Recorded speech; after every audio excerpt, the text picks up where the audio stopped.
নমস্কাৰ ND24 চাই থকাৰ বাবে আপোনালোকক সকলোকে ধন্যবাদ জনাইছোঁ। সদৰে সমষ্টিত আজি সৃজনগাম বিধানসভা সমষ্টি পুনৰ নিৰ্ধাৰণৰ পাছত এই সৃজনগাম সমষ্টিটো নতুনকৈ গঠন কৰা হৈছে।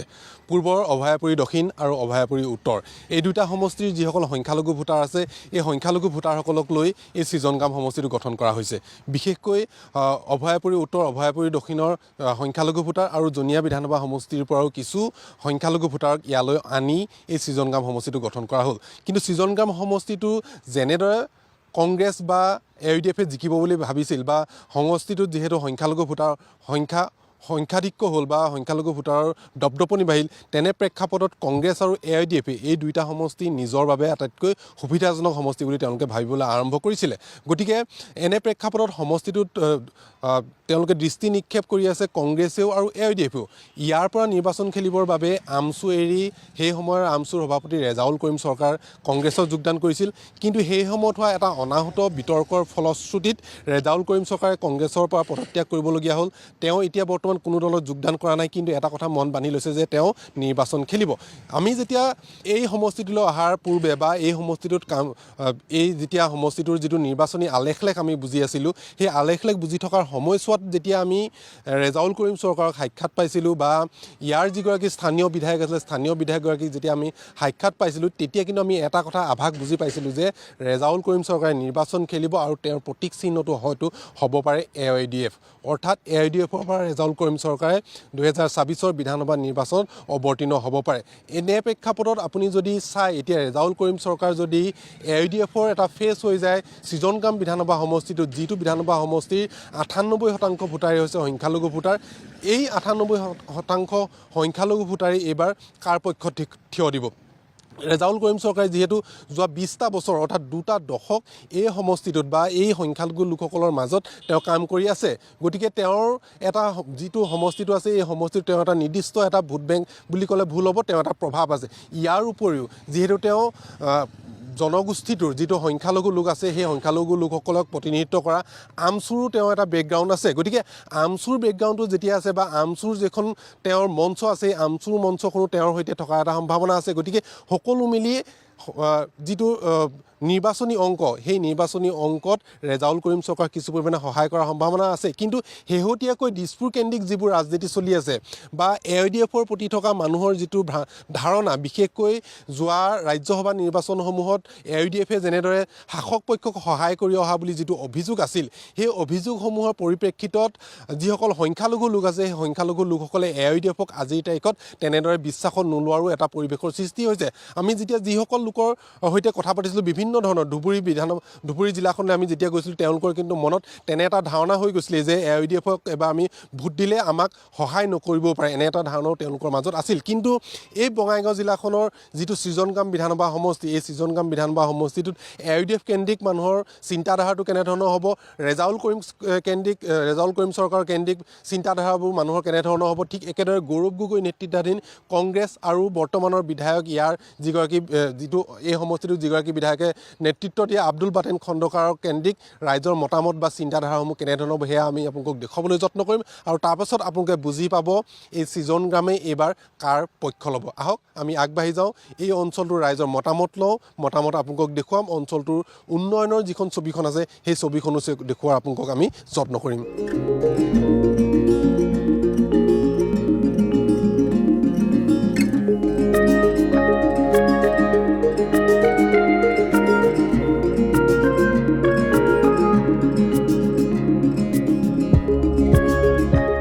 সৃজনগামৰ লেংটিচিঙাত উপস্থিত আছোঁ। লেংটিচিঙাৰ এখন দোকানত মোবাইলৰ দোকানত এটা আড্ডা বহি আছে একাংশ যুৱকৰ। সেই আড্ডাটোলৈকে মই আহি কিছু কথা পাতিব বিচাৰিছোঁ। আড্ডাটোতেই কেইবাগৰাকীও যুৱক আছে, মই তেওঁলোকৰ পৰা আৰম্ভ কৰিম। প্ৰথমে আপোনাৰ নামটো কি? হাছানুৰ ৰহমান। আপুনি এই লেংটিচিঙাৰ ঘৰ আপোনাৰ? হয়। আপোনালোকৰ এই অঞ্চলটোত আপোনালোকৰ যিগৰাকী বিধায়ক আছিলে পূৰ্বতে বাৰু এইটো অভয়াপুৰী দক্ষিণ আছিলে নহয়নে? হয়, দক্ষিণ। আপোনালোকৰ বিধায়ক আমাৰ আব্দুল বাটেন আছিল। কেনেধৰণৰ কাম কৰিছে আপোনালোকৰ অঞ্চলটোৰ উন্নয়নমূলক কিবা কাম কৰিছে? কাম কৰা নাই, একো কাম নাই কৰা। আপোনালোকৰ তাত যিবোৰ গৰাখহনীয়া সমস্যা আছে সমস্যাবোৰ সমাধান কৰিব পাৰিলে? নাই, একো কৰা নাই। চৰকাৰী আঁচনিবোৰ দিয়াত আপোনালোকক কিবা সহায় কৰিছে নাই? নাই, সি একো কৰা নাই। একোৱে কৰা নাই, একো কৰা নাই। এতিয়া নিৰ্বাচন আহি আছে, নিৰ্বাচনত আপোনালোকে কেনেধৰণৰ স্থিতি ল'ব? আমি তো ৰেজাউল কৰিম সৰকাৰক ভোট দিম। ৰেজাউল কৰিম চৰকাৰ কিয় ভোট দিয়ে? মানে ভাল কৰি আছে, মানে আমাৰ দুখীয়া মানুহক সহায় কৰি আছে। দুখীয়া মানুহক সহায় কৰি আছে। হয় হয়। দুখীয়া মানুহ হয়। আপুনি ইয়াতে ঘৰ আপোনাৰ? অঁ মোৰ ইয়াতে ইয়াতে মানে তেওঁ ক'লে যে ৰেজাউল কৰিম চৰকাৰকে তেওঁলোকে বিচাৰে। কথাটো কি? আব্দুল পাতেন খণ্ডকাৰ কিয় বেয়া বা কংগ্ৰেছ কিয় বেয়া? কংগ্ৰেছক আমি ভোট নিদিওঁ, মানে কিয় কংগ্ৰেছে কোনো কাম কৰা নাই। আৰ এই বাতেন মানে কোনো ৰাস্তাঘাটেৰ কোনো কামই কৰা নাই। হ্যাঁ, এই কাৰণে আমি এবাৰ কংগ্ৰেস নকৰোঁ। এবার আমার চিজনগ্রাম সমষ্টির রেজাউল করিমক আমি ভোট দিম। হ্যাঁ, মিনিমাম 20,000 ভোটত তাক জিতাই দিম আমি। মিনিমাম 20,000 ভোটত জিকাম আমি একদম। মানে বাতেন খণ্ডকাৰক হৰুৱাবই? হ্যাঁ, হরাম একদম। আর এই দুটার কাম নাই। রেজাউল করিম যেতিয়ালৈকে আহিছে এই দুটা মানে ভয় খাই মানে একদম মানে আঁতৰি গৈছে। আহাই নাই, ইয়াত নাহে আৰু ইয়াত নাহে নাহে। আপোনালোক চৰকাৰী আঁচনিবোৰ আপোনালোকে পাইছে নাই? নাই এইবিলাক কোনো কাম নাই ইহঁতৰ।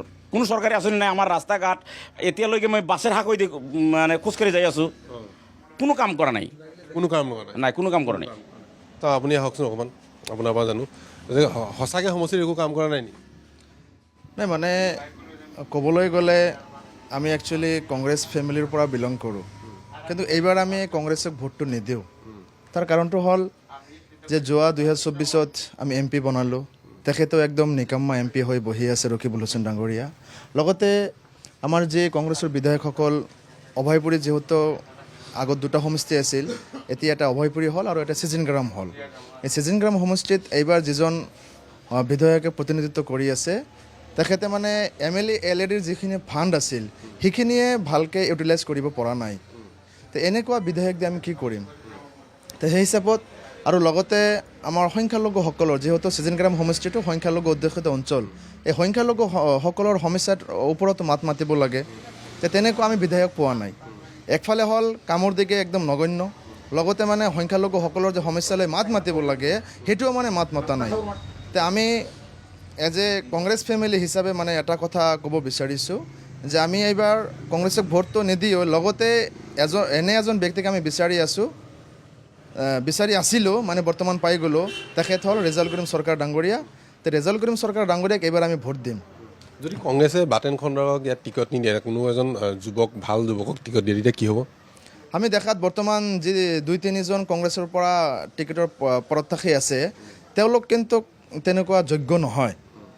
মানে আমাৰ মূল সমস্যা হ'ল যে আমাৰ সংখ্যালঘুসকলৰ যি সমস্যা, সংখ্যালঘুসকলৰ নাগৰিকত্বৰ সমস্যা, ডিভোটাৰৰ সমস্যা, গৰাখহনীয়াৰ সমস্যা আমাৰ এই অঞ্চলত এইটো বেছি। সেই সমস্যালৈ যিজন ব্যক্তিয়ে মাত মাতিব পাৰিব তেখেতক আমি ভোট দিম। তেওঁ কংগ্ৰেছৰে হওক, UDF-ৰে হওক বা ইভেন কি AGP-ৰে হওক, আমি তেখেতকে ভোট দিম। তো আমি এজন যোগ্য ব্যক্তি পাইছোঁ, তেখেত হ'ল ৰেজাউল কৰিম চৰকাৰ ডাঙৰীয়া। তেখেতে মানে সংখ্যালঘুসকলৰ হৈ বলিষ্ঠভাৱে মাত মাতি আছে। যিকোনো সমস্যা নহওক কিয় তেখেত মানে একদম সন্মুখৰ পৰা নেতৃত্ব দি আছে। সন্মুখৰ পৰা নেতৃত্ব দি আছে। আন কেইবাগৰাকী আছে। আপুনি আহকচোন, মই আপোনাৰ পৰা জানো। আপোনাৰ নামটো কি বাৰু? জ্যোতিষ বিশ্বাস। জ্যোতিষ বিশ্বাস। আপোনাৰ ঘৰ কোনখিনি? ইয়াতে ঘৰ। আপুনি আপোনালোকৰ যিগৰাকী বিধায়ক আছিলে যেতিয়া অভয়াপুৰী দক্ষিণ, আপোনালোকৰতো অভয়াপুৰী দক্ষিণৰ আছিলে, বিধায়ক বাতেন খণ্ডকাৰ আছিলে, বাতেন খণ্ডকাৰ কিবা কাম কৰিলে নে আপোনালোকৰ বাবে? কৰা নাই। একো কাম কৰা নাই? একোৱে কৰা নাই নেকি? নাই কৰা নাই। একো নাই কৰা। এতিয়া তেনেহ'লে 26তো নিৰ্বাচন আহি আছে, নিৰ্বাচনত আপোনালোকে কেনেধৰণৰ ভূমিকা ল'ব? ভূমিকা ল'ম, কিবা এটা কৰিব লাগিব। কিবা এটা কৰিব লাগিব। আৰু আছে ব্যক্তি, মই আৰু দুজনমানৰ ওচৰৰ পৰা যাওঁ। আপোনাৰ এওঁ নকৰে। আৰু এইখিনিলে যাওঁ, এজন আহি ৰৈছেই, তেখেতৰ পৰা মই কিছু কথা পাতিম। আপোনাৰ নামটো কি? আব্দুল হামিদ। আপোনাৰ ঘৰ ক'ত? আমাৰ ঘৰ বালিপুৰী। আপুনি চিজনগামৰ ভোটাৰ? হা, চিজনগামৰ ভোটাৰ আপুনি? চিজনগামৰা ভোটাৰ। চিজনগামৰ ভোটাৰ। এতিয়া আপোনালোকৰ বিধায়ক যিগৰাকী আছিলে আব্দুল বাতেন খণ্ডকাৰ, আমাৰ শ্বেৰমান আলী। আপোনালোকৰ চেয়াৰমান আলী। এইবাৰ চেয়াৰমান আলী কি হ'ব সমষ্টিটোত? শ্বেৰমান আলী সমষ্টি বাগবাৰ সমষ্টি হ'ব। সেই তেওঁৰ সমষ্টিত এবাৰ জিকিব নে হাৰিব? জিকিব। সমষ্টিত কাম কৰিছে? পুৰা কাম কৰিছে শ্বেৰমান আলী। পুৰা কাম কৰিছে? পুৰা কাম কৰিছে। চেয়াৰমান আলীয়ে পুৰা কাম কৰিছে। মই বাঘবৰৰ চেয়াৰমান আলীৰ এগৰাকী ভোটাৰ লগ পালোঁ, ভোটাৰগৰাকীৰ সৈতে মই কথা পাতিলোঁ। তেওঁক গম পাইছোঁ মই তেওঁ আৰু এজন যুৱক আছে। মই আপোনাৰ পৰাও কিছু কথা জানিব বিচাৰিম যে আপোনালোকৰ যিগৰাকী বিধায়ক আব্দুল বাতেন খণ্ডকাৰ আপোনালোকৰ সমষ্টিটোৰ কাৰণে কি কৰিলে? আমাৰ সমষ্টিৰ কাৰণে একো কৰা নাই এতিয়ালৈকে। তেওঁ নিজৰ নিজৰ কামহে কৰিছে, সমষ্টিৰ কাৰণে কোনো কাম কৰা নাই, নিজৰ আপোনাৰ আত্মীয় স্বজনৰ কাৰণে সেইবিলাকৰ কাৰণে কাম কৰিছে, সমষ্টিবাসীৰ কাৰণে একো কাম কৰা নাই, এতিয়ালৈকে কোনো এটা ৰাস্তা হোৱা নাই। এই অলপ আগুৱাই যায় আপুনি চাব পাৰে, ফুটেজটো ল'ব পাৰে, কোনো কামেই কৰা নাই এতিয়ালৈকে, তাতে বাঁহৰ দলং হৈ আছে, এতিয়াও বাঁহৰ দলঙেৰে পাৰ হ'ব লাগে, তেনেকুৱা একো কাম কৰা নাই। আৰু সংখ্যালঘু ৰাইজে একো কোৱা নাই, সংখ্যালঘু ৰাইজৰ হৈ একো কোৱা নাই, একো কোৱাও নাই। এটলিষ্ট বিধানসভাত যে সংখ্যালঘু ৰাইজৰ হৈ কিবা ক'ব লাগিব আজিলৈকে এটা মাত শুনা নাই আমি। তো আমি এইবাৰ সৃজনগ্ৰাম সমষ্টিৰ পৰা ৰেজাউল কৰিম চৰকাৰক বিধায়ক বনাইহে এৰিম। ৰেজাউল কৰিম চৰকাৰক বিধায়ক বনাইহে এৰিব। আৰু আমি আৰু আগুৱাই যাম আৰু ৰাইজৰ মতামত ল'ম, আৰু আপোনালোকে তেতিয়া গম পাব যে 2026 এই যিটো সৃজনগ্ৰাম সমষ্টি আছিলে, এই সৃজনগ্ৰাম সমষ্টিটোৰ ৰাজনৈতিক বতাহজাক কোন দিশে বলে, কংগ্ৰেছৰ দিশে বলে নে IUDFৰ দিশে বলে নে যিগৰাকী ৰেজাউল কৰিম চৰকাৰ আছে, ৰেজাউল কৰিম চৰকাৰে যিটো দলক প্ৰতিনিধিত্ব কৰিব সেই দলটোৰ দিশে বয়, তেতিয়া আমি গম পাম আচলতে 2026 এই সৃজনগ্ৰাম সমষ্টি ৰাজনীতিৰ ৰং কি হ'ব।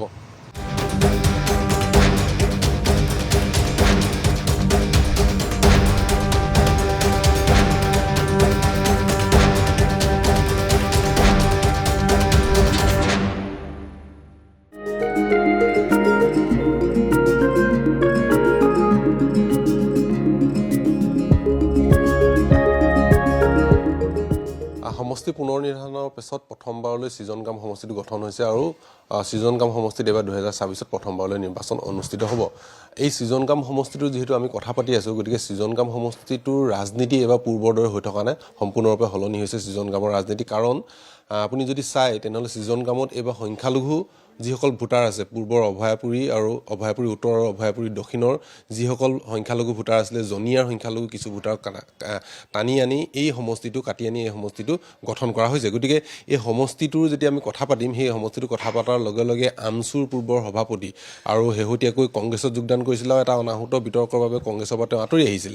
গতিকে সেই ৰেজাউল কৰিম চৰকাৰক একাষৰীয়া কৰি এই সৃজনগ্ৰামৰ ৰাজনীতিৰ কথা পাতিব নোৱাৰি। সেইবাবেই ৰেজাউল কৰিম চৰকাৰৰ সৈতে আমি কিছু কথা পতাৰ চেষ্টা কৰিম সৃজনগ্ৰামৰ ৰাজনীতিৰ সন্দৰ্ভত। মই আপোনাক এটা খুব মানে অনাহুত বিতৰ্ক আৰু পৰিৱেশত আপুনি হঠাৎ কংগ্ৰেছ ত্যাগ কৰি আহিবলগীয়া হৈছিল। আপুনি খুব পৰিকল্পিতভাৱে বা আৰু আপুনি এটা দূৰদৰ্শী পৰিকল্পনা কৰি কংগ্ৰেছলৈ গৈছিল, তেওঁলোকে নুবুজিলে আপোনাৰ যিবোৰ কথা আপুনি কৈছিলে, এতিয়া আপুনি তাৰ পৰা ওলাই আহিলে। ওলাই অহাৰ পাছৰ পৰিৱেশ, পাছৰ ৰাজনীতি এতিয়া আপোনাৰ কি হ'ব? কাৰণ 26 নিৰ্বাচন হ'বলৈ মাজত এটা মাহ বাকী আছে। চাওক, প্ৰথমতে মই Handy24 আপোনালোকৰ পৰিয়ালবৰ্গ সকলোকে, আপোনালোকৰ দৰ্শক আন্তৰিকভাৱে ধন্যবাদ জনাইছোঁ যে অন্ততঃ সৃজনগ্ৰামৰ দৰে এটা পিছপৰা সমষ্টিত আপোনালোকে খা খবৰ ল'বলৈ আহিছে নিৰ্বাচনৰ, আন্তৰিকভাৱে ধন্যবাদ জনাইছোঁ। আচলতে চাওক, মই যি বিতৰ্ক কথাটো কৈছে, আচলতে মই কোনো বিতৰ্কিতমূলক বক্তব্য দিয়া নাছিলোঁ। মই সমন্বয় আৰু উন্নয়নৰ কথা, অসমখনে এটা বৰ অসম গঢ়াৰ সপোনৰ কথাহে কৈছিলোঁ। গতিকে সেই কথাখিনিকে আচলতে মই যি দলত গৈছিলোঁ, তেওঁলোকে সেই কথাখিনি ডিফেন্স কৰিব নোৱাৰিলে, তেওঁলোকে কাউণ্টাৰ কৰিব নোৱাৰিলে, হয়তো বিভিন্নজনে বিভিন্ন কথা ক'লে, যাৰ কাৰণে মোক বিভিন্ন ধৰণে তুচ্ছ তাচ্ছিল্য অপমান কৰিলে, যাৰ কাৰণে মই এজন স্বাভিমানী ব্যক্তি হিচাপে বা মই জনগোষ্ঠীটোৰ হৈ কাম কৰিছোঁ আৰু এই জনগোষ্ঠীটোৰ এটা মেৰুদণ্ড পণ কৰি ৰখা জনগোষ্ঠী। গতিকে তেনেকুৱা জনগোষ্ঠীৰ পৰা প্ৰতিনিধিত্ব কৰা যুৱ হিচাপে মই থাকিব নোৱাৰি, মই নিজৰ মানে এই কৰি পেলাই মই ওলাই আহিছোঁ। আৰু মই যিহেতু নিৰ্বাচনত অৱতীৰ্ণ হ'ম আৰু যিহেতু মই নিৰ্বাচনত এটা ভাল মন লৈ গৈছিলোঁ অসমখনৰ উন্নয়নৰ কাৰণে, সংখ্যালঘু ৰাইজৰ সমস্যাখিনি বলিষ্ঠভাৱে বিধানসভাত দাঙি ধৰিবৰ কাৰণে মই যোগদান কৰিছিলোঁ। গতিকে সেইখিনি যিহেতু তাত নহ'ল, গতিকে মই সিদ্ধান্ত গ্ৰহণ কৰিছোঁ মই সৃজনগ্ৰামৰ পৰাই নিৰ্বাচনত প্ৰতিদ্বন্দ্বিতা কৰিম আৰু সৃজনগ্ৰামৰ বাসী ৰাইজৰ আশীৰ্বাদ মই বিচাৰিছোঁ। আৰু সৃজনগ্ৰামৰ পৰা এইকাৰণে প্ৰতিবেদন কৰিছোঁ যে অসমৰ সংখ্যালঘু ৰাইজৰ যদি ন্যায় নিৰাপত্তাৰ কথাখিনি আছে সমগ্ৰ অসমৰ সংখ্যালঘু জনগণৰ, আৰু অসমখনৰ হৈ কাম কৰাৰ ইচ্ছা আছে, আৰু লগতে সৃজনগ্ৰামত বিভিন্ন সমস্যাৰে জৰ্জৰিত। আজি বিশেষকৈ গৰাখহনীয়াৰ সমস্যা আছে, সৃজনগ্ৰামত ভূমিৰ সমস্যা আছে, সৃজনগ্ৰামত ৰাস্তা ঘাটৰ সমস্যা আছে, ব্ৰিজৰ সমস্যা আছে, সৃজনগ্ৰামত স্কুল কলেজৰ সমস্যা আছে। গতিকে এই কথাবিলাক মই নিশ্চিতভাৱে ৰাজনৈতিকভাৱে সমাধান কৰাৰ কাৰণে দাঙি ধৰাৰ চেষ্টা কৰিম, যাৰ কাৰণে মই মন মেলিছোঁ সৃজনগ্ৰামৰ পৰাই প্ৰতিদ্বন্দ্বিতা কৰিম। আৰু মোৰ কণ্ঠ যি আছিল, মোৰ সেই কণ্ঠ যাতে ৰুদ্ধ নহয়, গতিকে 20 বছৰীয়া সংগ্ৰামী কণ্ঠ মই আগন্তুক দিনতো যাতে বলিষ্ঠভাৱে সংখ্যালঘু জনগণৰ হৈ, অসমখনৰ হৈ, অসমীয়াৰ হৈ মাত মাতিব পাৰোঁ, তাৰ কাৰণে মই সিদ্ধান্ত গ্ৰহণ কৰিছোঁ। এই মুহূৰ্তৰ আটাইতকৈ ডাঙৰ খবৰ এইটোৱে যে ৰেজাউল কৰিম চৰকাৰে সৃজনগ্ৰামত নিৰ্বাচন খেলিব। মই পুনৰ আমাৰ দৰ্শকসকলক জনাব বিচাৰিছোঁ যে যিটো আলোচনা বিলোচনা চলি আছিল, হয়তো ৰেজাউল কৰিম চৰকাৰে কি কৰিব পৰৱৰ্তী পৰ্যায়ত যেতিয়া তেওঁ কংগ্ৰেছৰ পৰা আঁতৰি আহিলে, কি কৰিব, ইয়াক লৈ বিভিন্ন ধৰণৰ চিন্তা চৰ্চা চলি আহিছিল। এই সন্দৰ্ভত তেওঁ পোনপটীয়াকৈ কাৰো আগত সম্পূৰ্ণৰূপে মুকলি কথা কোৱা নাছিল যদিও এই মুহূৰ্তত আমাৰ আগত এটা কথা স্পষ্ট কৰি দিছে যে 2026 নিৰ্বাচনত ৰেজাউল কৰিম চৰকাৰে প্ৰতিদ্বন্দ্বিতা কৰিব আৰু ইয়াৰ পৰা প্ৰতিদ্বন্দ্বিতা কৰি তেওঁ বিধানসভালৈ অৰ্থাৎ দিছপুৰলৈ যোৱাৰ পৰিকল্পনা কৰিছে মানে তেওঁ ইতিমধ্যে তাক বাস্তৱায়িত কৰিবৰ বাবে তেওঁ হাতে কামে ফিল্ডত নামিছে। মই আপোনাক সুধিব বিচাৰিছোঁ যে আপুনি প্ৰতীক চিহ্নটো আপোনাৰ কেনেধৰণৰ হ'ব, যদি আপুনি প্ৰতীক চিহ্নটো সন্দৰ্ভত কিবা চিন্তা চৰ্চা কৰিছে নেকি? চাওক, ইতিমধ্যে মই সমষ্টিবাসী ৰাইজৰ লগত কথা পাতি আছোঁ। সমষ্টিবাসী ৰাইজে মোক কণ্ঠ হিচাপে বিচাৰিছে আৰু অসমৰ সংখ্যালঘু জনগণে এটা কণ্ঠ হিচাপে বিচাৰিছে। গতিকে মই সংখ্যালঘু ৰাইজৰ এটি কণ্ঠ হৈ আগন্তুক দিনত ৰাজনৈতিক যাত্ৰা আৰম্ভ কৰিব বিচাৰিছোঁ আৰু হয়তো 2-1 দিনৰ ভিতৰতে আপোনালোকে নিশ্চিতভাৱে গম পাব। মই এতিয়ালৈকে নকওঁ, যিহেতু বিভিন্ন কথা থাকে ৰাজনৈতিকভাৱে। মই যিহেতু এটা দলৰ পৰা ওলাই আহিছোঁ আৰু মোক যিহেতু বিভিন্ন ধৰণৰ আপোনালোকে বিভিন্ন ঘটনা পৰিঘটনা গ'ল, গতিকে মই এটা সম্পূৰ্ণ প্ৰি প্লেন লৈ সম্পূৰ্ণ এটা মানে নিজৰ এটা মিহৰ ভিতৰত ৰাখি বস্তুখিনি মই মোৰ যি ৰাজনৈতিক যাত্ৰা বা যি দল মই জইন কৰিম সেইটো মই এটা খুব চিন্তা চৰ্চা কৰি আছোঁ। গতিকে খুব কম সময়ৰ ভিতৰত মই আপোনালোকৰ জৰিয়তে সকলোকে অসমৰ ৰাইজক জনাম। আৰু এইটো কথা স্পষ্ট যে মই সৃজন গ্ৰামৰ নিৰ্বাচন খেলিম। প্ৰতীক চিহ্ন কি হ'ব হয়তো অলপ সময় লাগিব, যিহেতু মই সমষ্টিবাসী ৰাইজৰ লগত কথা বাৰ্তা পাতি মই গোটেই বস্তুখিনি মিলাই আছোঁ। গতিকে গোটেই বস্তুখিনি মিলাই লৈ যিহেতু মই এটা যুদ্ধ ক্ষেত্ৰত নামিম, যিহেতু মই এটা জেগাৰ পৰা মোক ওলাই অহা হৈছে, মই বহুত অপমান ফিল কৰিছোঁ, জনগোষ্ঠীটো অপমান ফিল কৰিছে, মই যিটো সংগঠন পাইছোঁ তেওঁলোকে অপমান ফিল কৰিছে। গতিকে বহু কথা আছে আৰু সংখ্যালঘু ৰাইজৰ কথা ক'ত কেনেকৈ ক'লে আচলতে সংখ্যালঘু ৰাইজৰ সমস্যাখিনি সমাধান হ'ব। গতিকে সকলো কথা বাৰ্তাবিলাক চিন্তা কৰি মই খুব ধুনীয়াকৈ মই যুঁজিবৰ কাৰণে হয়তো খুব কম সাজু হৈ আছোঁ। মানে মই আৰু এটা কথা সুধিব আপোনাক বিচাৰিম যে আপুনি কংগ্ৰেছলৈ যোৱাৰ এই মুহূৰ্তৰ যোগদান কৰাৰ প্ৰাক মুহূৰ্ততো কিন্তু এটা বিভিন্ন ধৰণৰ পৰা হেঁচা আহিছিল যে আপোনাক যোগদান কৰিবলৈ দিব নালাগে। এই গোটেই প্ৰক্ৰিয়াটোত সৃজন গ্ৰামৰ পৰা কংগ্ৰেছৰ পৰা যিগৰাকীয়ে প্ৰতিনিধিত্ব কৰিব, পূৰ্বৰ অভয়াপুৰী বিধায়কগৰাকী ক'ৰবাত নহয় ক'ৰবাত জড়িত হৈ আছিল নেকি? চাওক, মোৰ কাৰো প্ৰতি অভিযোগ নাই যে কোনে জড়িত হৈ নাছে। কিন্তু অসমৰ ৰাইজে গম পাইছে যে মই এটা দলত জইন কৰিম, সেই দলৰ পাৰ্টি সভাপতিৰ লগত মই কথা পাতি জইন কৰিছিলোঁ। কিন্তু জইন কৰাৰ আগত কোনে কি পত্ৰ লিখিলে, জিলাখনৰ পৰা কোনে কি পত্ৰ লিখিছে, সকলো কথাখিনি অসমবাসী ৰাইজে গম পায়। অ'পেন হৈছে, সংবাদ মাধ্যমত অ'পেন হৈছে। গতিকে স্বাভাৱিকতে কিয় মোক জইন কৰালে তেওঁলোকৰ শংকা আছিল, কি ভয় আছিল, গতিকে সেইখিনি নিশ্চিতভাৱে সৃজন গ্ৰামবাসী ৰাইজে বিবেচনা কৰিব। গতিকে মই কাৰো প্ৰতি কোনো ধৰণৰ আক্ষেপ নাই। মই সৃজন গ্ৰামবাসী ৰাইজক এটাই আহ্বান জনাম যে সৃজন গ্ৰামবাসী ৰাইজে অসমৰ সংখ্যালঘু জনগণৰ ন্যায় নিৰাপত্তা সুনিশ্চিত কৰিবৰ কাৰণে এজন উপযুক্ত প্ৰাৰ্থী নিৰ্বাচন কৰিব লাগে। আৰু সৃজন গ্ৰামবাসী ৰাইজে মোক আশীৰ্বাদ কৰিব লাগে যে বিগত 20টা বছৰে যি সংগ্ৰাম কৰিছোঁ সেই সংগ্ৰামৰ যাতে কণ্টিনিউ হৈ থাকে, মানে অব্যাহত থাকে আৰু সেই মানুহখিনিৰ সমস্যাখিনি যাতে বলিষ্ঠভাৱে দাঙি ধৰিব, তাৰ কাৰণে মই সৃজন গ্ৰামবাসী ৰাইজৰ আশীৰ্বাদ বিচাৰিছোঁ, অসমৰ ৰাইজৰ আশীৰ্বাদ বিচাৰিছোঁ। কংগ্ৰেছক সৃজন গ্ৰামবাসীয়ে সম্পূৰ্ণৰূপে উৎখাত কৰিব, বিশেষকৈ সংখ্যালঘু তাৰ সমষ্টিটোৰ প্ৰায় 100% লোকে সংখ্যালঘু লোক। গতিকে সংখ্যালঘু এটা সমষ্টি, আমি বিভিন্ন সংখ্যালঘু সমষ্টি ঘূৰিলোঁ, কিন্তু সমষ্টিসমূহ যেনেদৰে উন্নয়ন হ'ব লাগিছিলে আজিলৈকে কোনো ধৰণৰ উন্নয়ন হোৱা নাই। ৰাইজৰ কথাটো বাদেই দিলোঁ, তেওঁলোকক কেনেদৰে আগুৱাই নিব লাগে সেইবোৰ কথা বাদেই দিলোঁ, কিন্তু সংখ্যালঘু জনপ্ৰতিনিধিসকলে প্ৰতিনিধিত্ব কৰা সমষ্টিসমূহ, সেয়া লাগিলে আপুনি ধুবুৰী সমষ্টিসমূহ কেইটা কথাই কওক, সেয়া লাগিলে গোৱালপাৰা সমষ্টি কেইটাই কথাকেইটা কওক, সমষ্টিসমূহ কিন্তু ৰাস্তা ঘাটৰ পৰা আৰম্ভ কৰি বিভিন্ন সমস্যা জড়িত হৈছে। এই ক্ষেত্ৰত সমস্যাসমূহ সমাধান কৰিবৰ বাবে যিখিনি বিধায়ক আছিলে তেওঁলোক ক'ৰবাত নহয় ক'ৰবাত পিছ পৰি গ'ল, বিশেষকৈ কংগ্ৰেছ আৰু এআইডিএফৰ বিধায়কসকল। চাওক, 100%ই বিফল মই বুলি ক'ব কেইটামান ৰাস্তাৰ পকীকৰণে সমষ্টিৰ উন্নয়ন নুবুজায়। আজি সৃজন গ্ৰাম সমষ্টিত আপুনি এনেকুৱা অঞ্চলত যাব য'ত আপুনি বাইক লৈ যাব পৰা অৱস্থাটো নাই।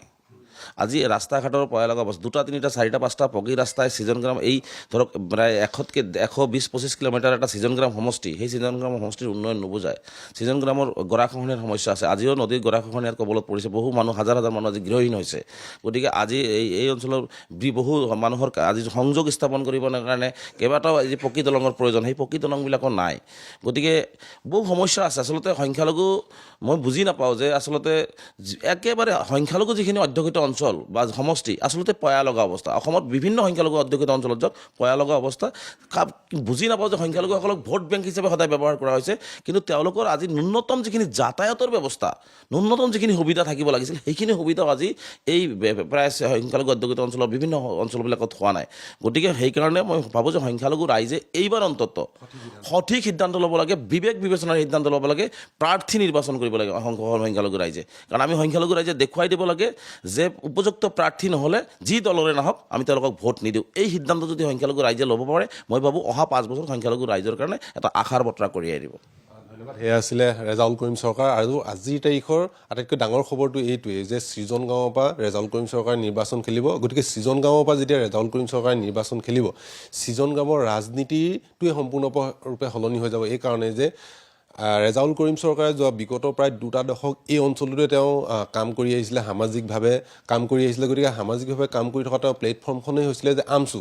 গতিকে আমচুৱে সংখ্যালঘু এলেকাসমূহত কেনেকুৱা কাম কৰি আছে তাক বহলাই কোৱাৰ প্ৰয়োজন নাই। গতিকে এই মুহূৰ্তত সেই বেনাৰখনৰ পৰা আহি যেতিয়া তেওঁ নিৰ্বাচন খেলিবলৈ সাজু হৈছে, তেনে প্ৰেক্ষাপটতেই কিন্তু সৃজন গামৰ ৰাজনীতি এবাৰ সহজ হৈ নাথাকিব। বিশেষকৈ কংগ্ৰেছৰ বাবে কংগ্ৰেছৰ সন্মুখত যে এটা ডাঙৰ পাহাৰ সদৃশ প্ৰত্যাহ্বান আহিব সেই কথাটো নিশ্চিত হ'ল। আৰু ইয়াৰ পাছত ৰেজাউল কৰিম চৰকাৰে যেতিয়া নিৰ্বাচন খেলিম বুলি ক'লে, এতিয়া ৰেজাউল কৰিম চৰকাৰ হওক বা আব্দুল বাতিন খণ্ডকাৰ প্ৰসংগত ৰাইজে কেনেদৰে ভাবে আৰু সমষ্টিটোৰ কি কি উন্নয়ন হ'ল আমি আপোনালোকক দেখুৱাম। তাৰ পাছত আপোনালোকে ভাবিব পাৰিব যে সৃজন গামৰ ৰাজনীতি 2026ত কোন দিশে যাব আৰু সৃজন গামৰ বতাহ কোন দিশে বলিব পাৰে।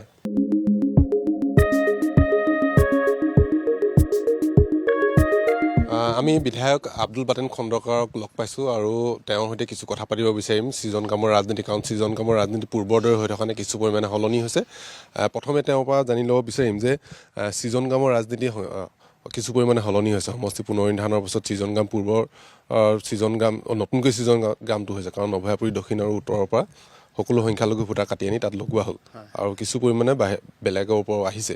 এতিয়া এনে প্ৰেক্ষাপটত এইবাৰ সৃজন গামত কি হ'ব বুলি আপুনি ভাবিছে?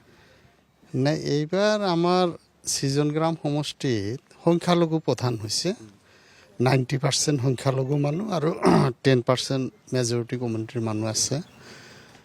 আমাৰ এনেতো আমাৰ দলটো ধৰক সংখ্যালঘু সংখ্যাগুৰু বুলি কোনো কথা নাই। কংগ্ৰেছ দলে সকলোৰে মাজত আমি সংগঠন কৰোঁ। আৰু সৃজন গ্ৰাম সমষ্টিত কংগ্ৰেছৰ সংগঠন কটকটীয়া।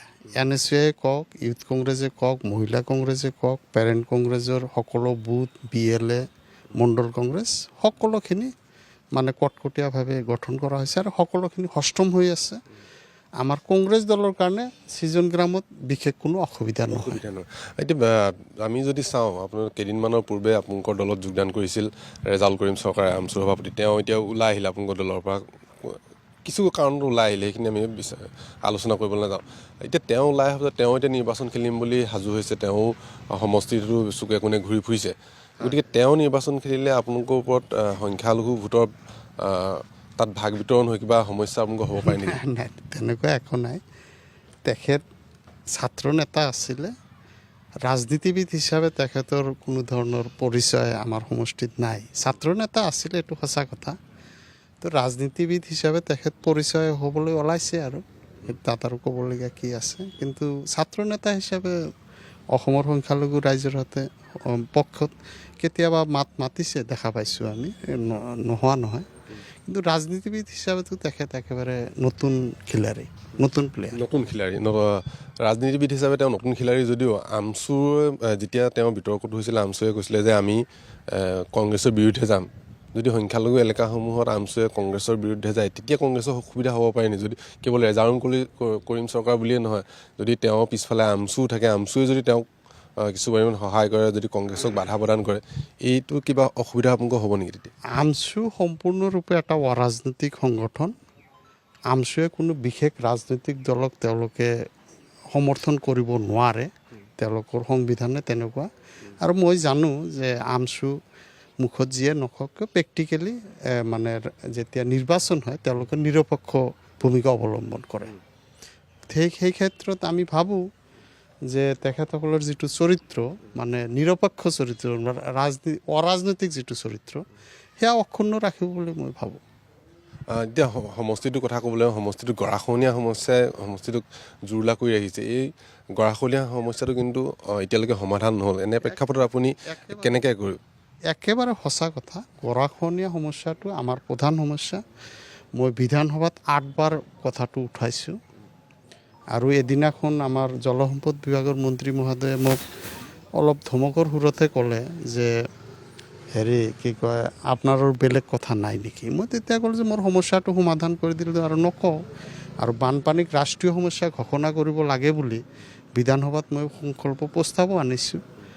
আকৌ এইবেলি মোৰ যোৱা যিটো লাষ্ট বিধানসভা হ'ল, তাতে মই ৰুল 131ৰ অধীনত এটা মানে মোশন আনিছিলোঁ যে কেন্দ্ৰ চৰকাৰে বিশেষ পুঁজি দিব লাগে যদি ৰাষ্ট্ৰীয় সমস্যা ঘোষণা নকৰে তেনেহ'লে বিশেষ পুঁজি দি পেলাই আমাৰ বানপানী গৰাখহনীয়াৰ সমস্যাৰ সমাধান কৰিব লাগে অত বছৰে আমাৰ বিগত সময়তো এই গৰাখহনীয়া সমস্যা আজিৰ সমস্যা নহয় বহুত পুৰণি সমস্যা কোনো বিধায়কে মোৰ নিচিনা ভূমিকা বিধানসভাত গ্ৰহণ কৰা নাই তাৰ ফলশ্ৰুতিত এটা সুখবৰো আছে যে ৱৰ্ল্ড বেংকৰ যিটো ফেজ 2 তাতে মোক ৰিটেন ৰিপ্লাই দিয়া হৈছে বিভাগৰ পৰা যে ফেজ 2ত আই নদী মানা নদীৰ যিখিনি গৰাখহনীয়া আছে সেইখিনি মানে পাৰ্মানেণ্ট স্থায়ী সমাধানৰ কাৰণে তেওঁলোকে প্ৰস্তাৱ ইতিমধ্যে প্ৰেৰণ কৰা বুলি মোক জনাইছে পুনৰবাৰ মই ৰাজনীতিৰ প্ৰসংগলৈ আহোঁ যে কংগ্ৰেছ এটা কোণত AIDF এটা কোণত থকাৰ পিছত যদি ৰেজাউল কৰিম চৰকাৰ এটা কোণত থাকে তিনিটা কোণীয়া হ'লে কেনেধৰণৰ হ'ব নিৰ্বাচনটো এটা কথা হৈছে কি আপোনাৰ অসমৰ জনসাধাৰণ কি পাহাৰ ভৈয়াম চৰ বা যিয়ে নকওক উজনি নামনি যেনেকৈ নকওক কিয় সকলোখিনি জনসাধাৰণে বিচাৰিছে যে বিজেপিৰ অপশাসনৰ পৰা আমি মুক্ত হ'ব লাগে তেনে ক্ষেত্ৰত তেওঁলোকে এনালাইচিছ বা অলপ চিন্তা কৰিবই ৰাইজে যে বিজেপিক যদি আমি ক্ষমতাচ্যুত কৰিব খোজোঁ কিবা কংগ্ৰেছক দি সম্ভৱ নে আন কোনোবা দলক দি সম্ভৱ নিশ্চয়কৈ কংগ্ৰেছক দি সম্ভৱ বিজেপিক ক্ষমতাচ্যুত কৰাৰ কাৰণে সেইকাৰণে অন্যান্য দলবিলাক কংগ্ৰেছ বা কংগ্ৰেছৰ মিত্ৰ দল বাদে অন্যান্য দলবিলাকক ৰাইজে এইবাৰ নিৰ্বাচনত মানে তেনেকুৱা উৎসাহ যোগাব বুলি মোৰ ধাৰণা সংখ্যালঘু এলেকাত AIDF হওক বা ৰেজাউল কৰিম চৰকাৰৰ দৰে ব্যক্তিৰ কোনো ধৰণৰ প্ৰভাৱ নাথাকিব নিৰ্বাচনৰ বিষয়ত ব্যক্তিৰতো বিশেষ একো প্ৰভাৱ নাথাকে আৰু ৰাজনৈতিক দল হিচাপে আপোনালোকে দেখাই পাইছে যে কি ধৰণে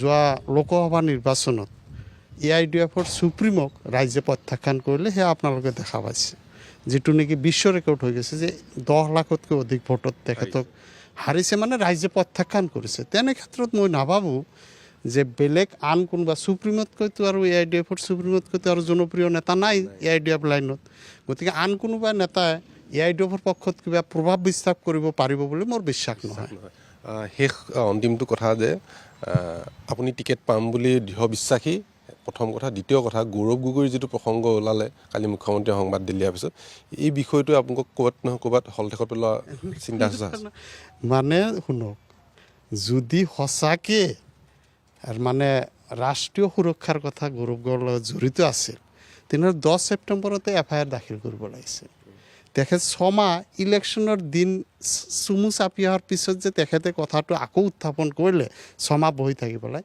তাতে অসমৰ ৰাইজে বুজি পাইছে যে এইটো ৰাজনৈতিকভাৱে মানে গৌৰৱ গগৈক ক্ষতি কৰাৰ কাৰণে চেষ্টা কৰি আছে তেখেত কোনো পাকিস্তানী এজেণ্টো নহয় অসমৰ এগৰাকী মানে আধুনিক অসমৰ গড় দিয়তা মানে স্ৰষ্টা গৌৰৱ গগৈৰ সুপুত্ৰ এনেকুৱা ধৰণৰ অপযোগ দিয়াটো আমি কোনো পধ্যেই মানি নলওঁ বা অসমৰ ৰাইজে মানি নলয় ধন্যবাদ সেয়া আছিলে আব্দুল বাটেন খণ্ডকাৰ তেওঁ ইতিমধ্যে কৈছে যে এই সৃজনগাম বিধানসভা সমষ্টিটোত যেনেধৰণে AIDF আৰু ৰেজাউল কৰিম চৰকাৰে যেনেধৰণে প্ৰচাৰ চলাই আছে তেওঁলোকে নিৰ্বাচন খেলিব বুলি কিন্তু কংগ্ৰেছৰ উপস্থিতিত এই মুহূৰ্তত আজিৰ তাৰিখত বদৰি নাজমলক যেনেধৰণে 2024 ৰাইজে প্ৰত্যাখ্যান কৰিলে ঠিক একেদৰে এই 2024 বিধানসভা নিৰ্বাচনতো কিন্তু সংখ্যালঘু সমষ্টিসমূহত বিশেষকৈ এই সৃজনগাম সমষ্টিত কিন্তু কোনো প্ৰভাৱ নপৰে বুলি তেওঁলোকে ভাবিছে আৰু নপৰিব বুলি তেওঁলোকে আশা প্ৰকাশ কৰিছে আৰু সেই সূত্ৰে তেওঁলোকে নিৰ্বাচনী যুঁজখন আগবঢ়াই যোৱাৰ চিন্তা চৰ্চা কৰিছে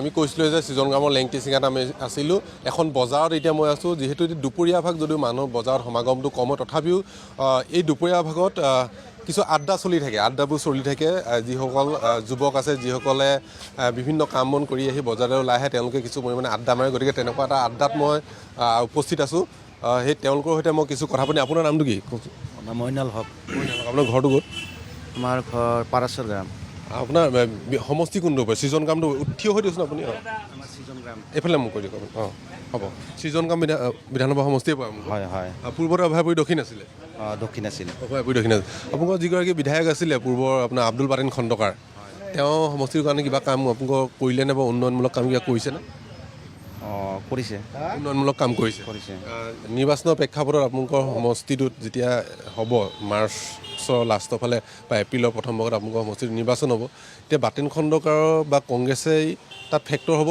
নে AIDF বা ৰেজাউল কৰিম চৰকাৰ এনেধৰণৰ ব্যক্তিসকল নিৰ্বাচনত পৰা ওলাই যাব আমাৰ জানামতে কংগ্ৰেছ হয় কংগ্ৰেছে জিকিব মানে আপোনালোকৰ সমষ্টিটোত বাটেন খণ্ডকাৰে কেনেধৰণৰ কাম কৰিলে কাম বোলা বস্তু মানে আমিতো যিখিনি জানো একো কাম কৰা নাই সি যিদিনাৰ পৰা জিকি গৈছে তাৰ পিছৰ পৰা ইয়ালৈকে নাহে তাৰমানে সমষ্টিত নাহে যিমান সমস্যা থাকে আমি যদিও কিবা কাৰণে মানে নিউজ টিউজৰ জৰিয়তে যোগাযোগ কৰোঁ সি মানে কোনো ৰেছপন্স নাই নাহে তাৰমানে জিকাৰ পিছত যে গেছেই এতিয়া 26ৰ নিৰ্বাচনত কি হ'ব AIDF ফেক্টৰ হ'ব নে কংগ্ৰেছ ফেক্টৰ হ'ব ইয়াত AIDF ফেক্টৰ মানে কি আমাৰ ইয়াতে এবাৰ আমি যিখিনি সাধাৰণ মানুহ আছোঁ মানে এটাই বস্তু বুজি লৈছোঁ ৰেজাউল কৰিম চৰকাৰ যে আছে তাকে মানে ভোট দিম যিকোনো দলৰ পৰাই আহক অথনি মই আন এটা জেগাত ৰ'লোঁ কেইবাগৰাকী যুৱকে ক'লে যে ৰেজাউল কৰিম চৰকাৰে জিকিবলৈ ৰেজাউল কৰিম চৰকাৰে কি কৰিছে তাৰমানে কথা হ'ল কি ভোটৰ সময় আহিলে যিকোনো বিধায়কে আহি কিনে বহুত ধৰণৰ গেৰাণ্টি কাৰ্ড বিলায় সেইটো কৰিম জিকাৰ পিছত একো নকৰে কিন্তু যিটো মানুহে জাতিৰ কাৰণে জাতিৰ স্বাৰ্থত 20টা বছৰ কটাই দিছে বিনা স্বাৰ্থত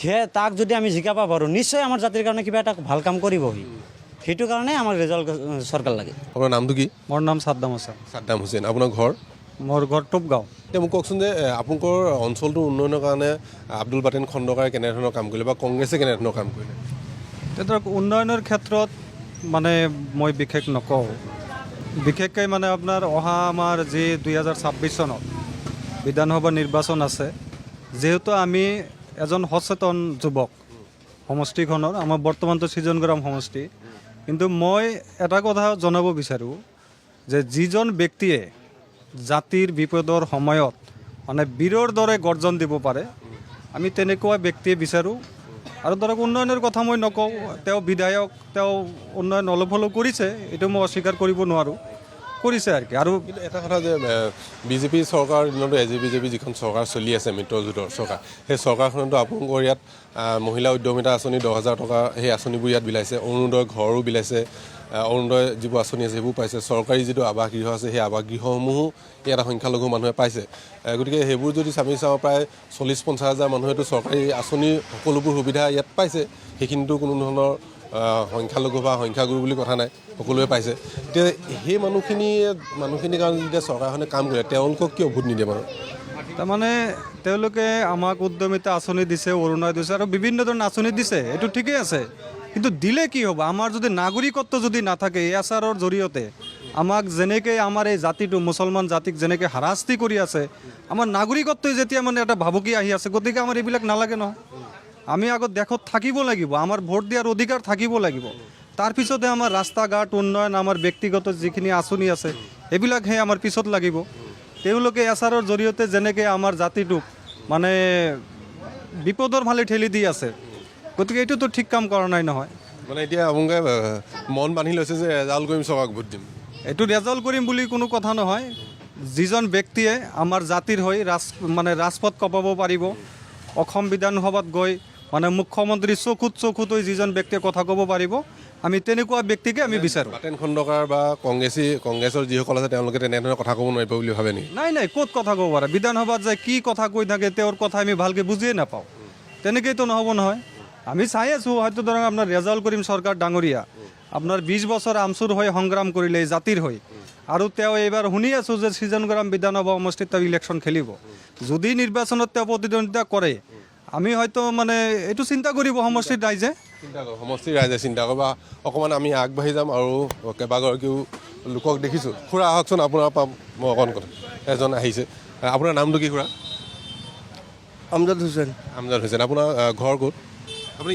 ইয়াতে আপুনি ভোট আপুনি সৃজনগ্ৰামৰ ভোটাৰ আপুনি সৃজনগ্ৰামৰ ভোটাৰ আপোনালোকৰ যিগৰাকী বিধায়ক আছে আব্দুল বাটেন খণ্ডকাৰ পূৰ্বৰ অভয়াপুৰী দক্ষিণৰ আপোনালোকৰ বিধায়ক আছিলে তেওঁ আপোনালোকৰ সমষ্টিৰ উন্নয়নৰ কাৰণে কিবা কাম কৰিছেনে কৰিছে কাম অলপ চলপ কাম কৰিছে এতিয়া 26ৰ নিৰ্বাচনটো পালেহি এবাৰ সমষ্টিটোত AIDF ফেক্টৰ হৈ উঠিবনে কংগ্ৰেছ ফেক্টৰ হৈ থাকিব নহয় কংগ্ৰেছ যাব AIDF কোনো ফেক্টৰ নহয় AIDFক মানুহে ভোট নিদিয়ে AIDFক কিয় ভোট নিদিব কিয় দিব সেই কি হ'ব তাক ভোট দি কি হ'ব AIDFত যদি এতিয়া বহুকেইগৰাকী যুৱকে ইয়াত ক'লে যে AIDF বুলি কথা নাই কিন্তু ৰেজাউল কৰিম চৰকাৰ যদি নিৰ্বাচন খেলে তেওঁলোক জিকিব সেইটো ছাত্ৰ নেতাহে আছিল সি আৰু কি কৰিব আমাৰ ইয়াত মানুহ চব কংগ্ৰেছমুখী হৈ আছে বুজিছে ইয়াত সকলো কংগ্ৰেছমুখী হৈ আছে কংগ্ৰেছমুখী আছে মানুহ মই কংগ্ৰেছকে ভোট দিব মানে কংগ্ৰেছকে ভোট দিব এজিপি বিজেপি যদি কোনোবা উঠে তেওঁলোকক ভোট দিব নিদিব নি আমাৰ ইয়াতে মানে কংগ্ৰেছে ভোট পাব চৰকাৰী আঁচনিবোৰতো পাইছে সুবিধা এজেপি আৰু বিজেপি মানুহবোৰ আঁচনি কি পাইছোঁ কিহৰ আঁচনি আছে অৰুণোদয়টো দিছে আপোনাৰ মহিলা উদ্যমিতা আঁচনিও পাইছে বহু মানুহে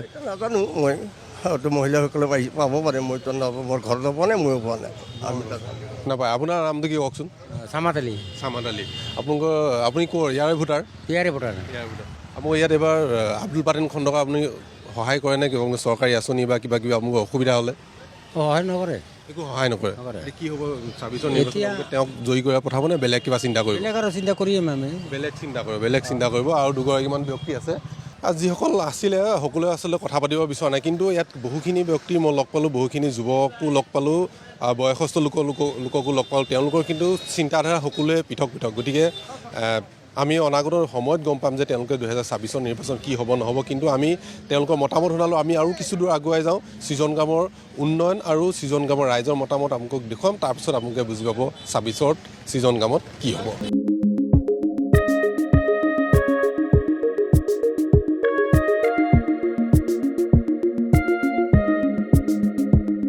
সৃজনগামৰ টাপাতাৰী ব্লকত আছোঁ আৰু টাপাতাৰী ব্লকৰ দুখন অ'টোকেইখন মানত কেইবাগৰাকী যুৱক বহি তেওঁলোকে দুপৰীয়াৰ আড্ডাত বহি আছিলে গতিকে তেওঁলোকৰ সৈতে আমি কথা পাতিব বিচাৰিছোঁ আপোনালোকৰ এই জেগাডোখৰ নাম টাপাতাৰী নহয় টাপাতাৰী আপোনাৰ নামটো কি মানে ইমৰাণ আলী আপোনাৰ ঘৰ কোন যোগীঘোপা মোক এইটো কওকচোন যে আপোনালোকৰ এই সমষ্টিটোৰ কাৰণে আগতে আপোনালোকেতো অভয়াপুৰী দক্ষিণ আছিলে হয় অভয়াপুৰী দক্ষিণ আৰু আপোনালোকৰ বিধায়ক আছিলে আব্দুল পাটেন খণ্ডকাৰ আব্দুল পাটেন খণ্ডকাৰ আপোনালোকৰ সমষ্টিটোৰ উন্নয়নৰ কাৰণে কি কাম কৰিলে কি বুলি ক'ব একো নাই কি আছিলে কওকচোন আগতে হয়তো একো কিছু ডেভেলপমেণ্ট হোৱা নাই ঠিক আছে বৰ্তমান ভাবি আছে মই নতুন যিটো এজিপি অগপৰ যিটো আছে না সি বৰ্তমান ভাবি আছোঁ যে আমি কিবা ডেভেলপমেণ্ট কৰিব আৰু সেইকাৰণে আমি তাৰ ছাপৰ্টত মানে আপোনালোকে অগপৰ ছাপৰ্টত আছে অগপৰ ছাপৰ্টত আছে আপোনাৰ নামটো কি কওকচোন আপোনাৰ নামটো জয়ন্ত মণ্ডল আপুনিতো সৃজনগামৰ ভোটাৰ সৃজনগামৰ ভোটাৰ আপোনালোকৰ নিৰ্বাচন পালেহি মাৰ্চ এপ্ৰিলত নিৰ্বাচন অনুষ্ঠিত হ'ব নিৰ্বাচন অনুষ্ঠিত হ'লে আপোনালোকৰ সমষ্টিটোত এইবাৰ কেনেধৰণৰ হ'বলৈ হৈছে এজিপি বিজেপি নে আপোনাৰ কংগ্ৰেছ AUDF কাৰ মাজত ফাইট হ'ব বুলি হৈছে এজিপি ফাইট হ'ব এজিপি জিকিব নেকি আপোনালোকে জিকিব এতিয়া এখন ফিউচাৰত কিবা হয় এজিপি জিকাৰ সম্ভাৱনা আছে বুলি হৈছে আৰু কেইজনমান আছে আপোনাৰ নামটো কি মোৰ নাম অভিজিত ৰায় ভোটাৰ তালিকাত নাম আহিছেনে আহিছে প্ৰথম নে আৰু আগতে দিছে প্ৰথমবাৰ ভোটাৰ এগৰাকী অভিজিতা কি কৰি আছা তুমি পঢ়ি আছা কিহত পঢ়ি আছা BA পঢ়ি আছা মোক কোৱাচোন যে অভিজিত তোমালোকৰ সমষ্টিটোত তোমালোকৰ চকুত দেখাকৈ বিধায়কে কি উন্নয়ন কৰিছে কিবা কৰিছে বুলি ভাবিছানে নাই চকুত দেখাকেতো এতিয়ালৈকে দেখা পোৱা নাই এনেকুৱা উন্নয়ন বিশেষ উন্নয়ন একো হোৱা নাই বিশেষ উন্নয়ন হোৱা নাই এইবাৰ নিৰ্বাচনত তোমালোকে চৰকাৰী তোমালোকৰ ঘৰত বা গাঁওখনত চৰকাৰী আঁচনিবোৰ সুবিধা পাইছেনে বাৰু মানুহবোৰে কিছুমানে পাইছে এনে বিশেষকৈ কিছুমান যিবিলাক পাবলগীয়া আছে সেইবিলাক পোৱা নাই পাবলগীয়া মানুহবোৰে পোৱা নাই আচলতে পাবলগীয়া মানুহবোৰে পোৱা নাই আপোনাৰ নামটো কি কওকচোন হয় মই জিয়াউৰ ৰহমান মণ্ডল আপোনাৰ ঘৰ ক'ত মোৰ ঘৰ সৃজনগ্ৰাম সমষ্টিৰ ৰাঙাপানী জিপিৰ অন্তৰ্গত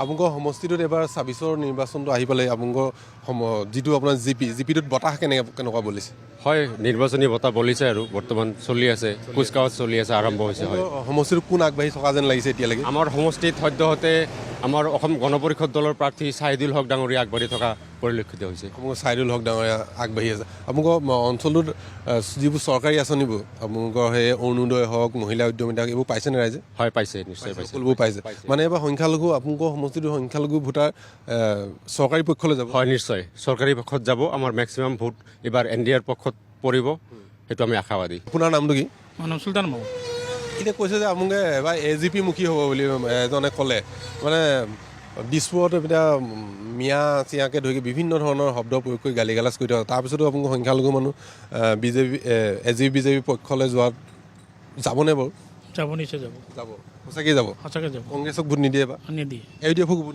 নিদিব অঞ্চলটোত আৰু বিভিন্ন লোক আছে মই তেওঁলোকৰ সৈতেও কথা পাতিম ইয়াত এখন চাহৰ দোকানত কিছু আড্ডা বহি আছে সৃজন কামৰ ভোটাৰে আপুনি হয় হয় আপোনাৰ অঞ্চলটোৰ কওকচোন আপোনাৰ যিগৰাকী বিধায়ক আছিল আব্দুল বাটেন খণ্ডকাৰ আগৰ অভয়াপুৰী দক্ষিণৰ সেই বিধায়কগৰাকীয়ে আপোনালোকৰ অঞ্চলটোৰ উন্নয়নৰ বাবে বিশেষ কাম কৰিলে বুলি ভাবিছেনে বাৰু বিশেষ কাম তেনেকুৱা দেখা নাই দুই এটাৰ বাহিৰে আমাৰ ভিতৰত যিবিলাক ৰাস্তা ঘাট আছে আজিও চাব মাজে মাজে নিউজত পাই আছোঁ চাই আছে আপোনালোকে দলংবিলাক বাঁহৰ দলঙেই আছে তেতিয়াহ'লে ৰিপেয়াৰিংটাও কৰিব পৰা নাই ৰিপেয়াৰিঙো কৰিব পাৰে ৰিপেয়াৰিঙো কৰিব পৰা নাই এতিয়া আপুনি এতিয়াও চাব পাৰে ফিল্ডত গ'লে কিন্তু সেনেকুৱা উন্নয়নমূলক কোনো কাম যে সেনেকুৱা কাম দেখা নাই এনেকুৱা কাম দেখা নাই এতিয়া নিৰ্বাচন আমাৰ অঞ্চলৰ মানুহ এতিয়া আপুনি যে মূলবাৰী এটা ব্ৰিজ আছে চাব আপুনি কি যাতায়াতৰ কষ্ট আমাৰ ইফালে ভিতৰত আৰু এটা আছে যাই চাব পাৰে প্ৰেক্টিকেল ফিল্ডত সেনেকুৱা ব্যক্তিগত আমি যে চকুত পৰা কাম আমি দেখা নাই এতিয়া আপোনালোকৰ চৰকাৰী যিবোৰ আঁচনিসমূহ আছে আপোনালোকৰ অঞ্চলসমূহৰ মানুহে পাইছেনে সেয়া অৰুণোদয় হওক মহিলা উদ্যমিতাই হওক বা চৰকাৰী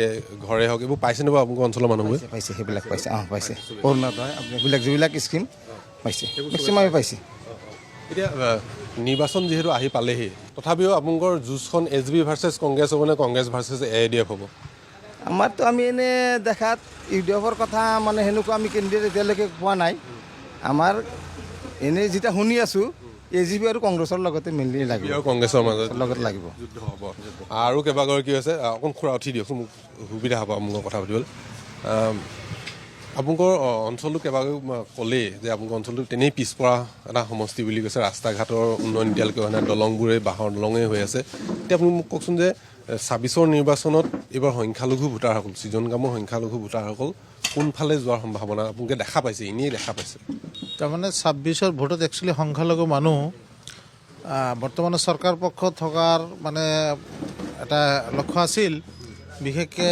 AGPৰ পক্ষত কাৰণ BJP সৰাসৰি কিছু কথা কোৱাৰ কাৰণে আমাৰ ধৰ্মীয় সংখ্যালঘু মানুহখিনি অন্তৰত দুখ পায় যাৰ কাৰণে AGP ধৰ্মনিৰপেক্ষ দল হিচাপে এই দলৰ পক্ষত মানে থকাটো বিচাৰে যাৰ কাৰণে মানুহ চৰকাৰ পক্ষত যদি মিত্ৰজোঁট হয় AGPত ভোট দিয়াটো খাটাং AGPক ভোট দিব AGPক ভোট দিব মানে বিজেপিৰ দলে যিবোৰ গালি গালাজ পাৰি আছে সেইবোৰ প্ৰভাৱ বিশেষভাৱে নপৰিব বুলি আপোনালোকে ভাবে প্ৰভাৱ কিছু পৰিছে আৰু সেইবিলাক আমি বিশেষকৈ সচেতন যিবিলাক ধৰ্মীয় সংখ্যালঘু মানুহ আছে সেই কথাবিলাক আমি সন্মান দিয়াৰ কাৰণে মানে মানুহবিলাক চেষ্টা কৰি আছে আৰু যিটো আহিবই চৰকাৰ যিহেতু AGP BJP আহিবই এতিয়া চৰকাৰ পক্ষত থকাটো মানুহবিলাকে নিশ্চিতভাৱে ভাবিছে মানে সমষ্টিটো উন্নয়নৰ কাৰণে বা আপোনালোকৰ নিজৰ উন্নয়নৰ কাৰণে আপোনালোকে এবাৰ চৰকাৰৰ পক্ষলৈ যোৱাৰ কথাটো ভাবিছে হয় চৰকাৰ পক্ষত থকাটো আপোনাৰ নামটো কি হয় আমজাদ আলী আপোনাৰ ঘৰ লেংডিচিঙা হয় মই লেংটিচিঙাৰ পৰা আহিলোঁ লেংটিচিঙাৰ কেইবাগৰাকীকো পালোঁ তেওঁলোকে দেখোন কৈ আছে যে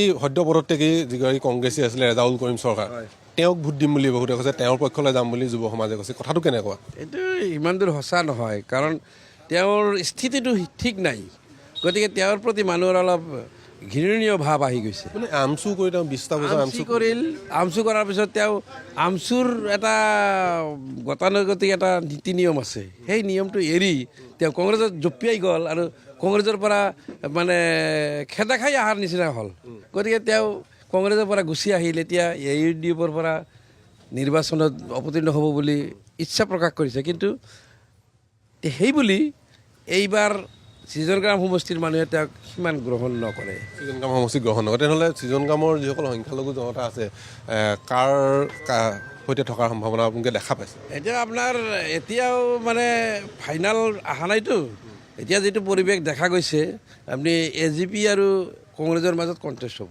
AGP আৰু কংগ্ৰেছৰ মাজত কংগ্ৰেছ হ'বনে সঁচাকৈ কথাটো হয় মানে সাংগঠনিকভাৱে আমি দেখা পাইছোঁ মানে যিটো হাৰত প্ৰচাৰ কাৰ্য চলি আছে এতিয়াও টিকেটে পোৱা নাই নিশ্চিত হোৱা নাই তথাপি অসম গণ পৰিষদৰ দলৰ যিজন প্ৰত্যাশী প্ৰাৰ্থী তেখেতে চুকুৱে কোণে চৰ অঞ্চলতো গৈছিল ৰাইজৰ লগত মত বিনিময় কিছুমান পক্ষত আপোনালোকে বা সংখ্যালঘুতে থাকিব বুলি আমি ধাৰণা কৰিছোঁ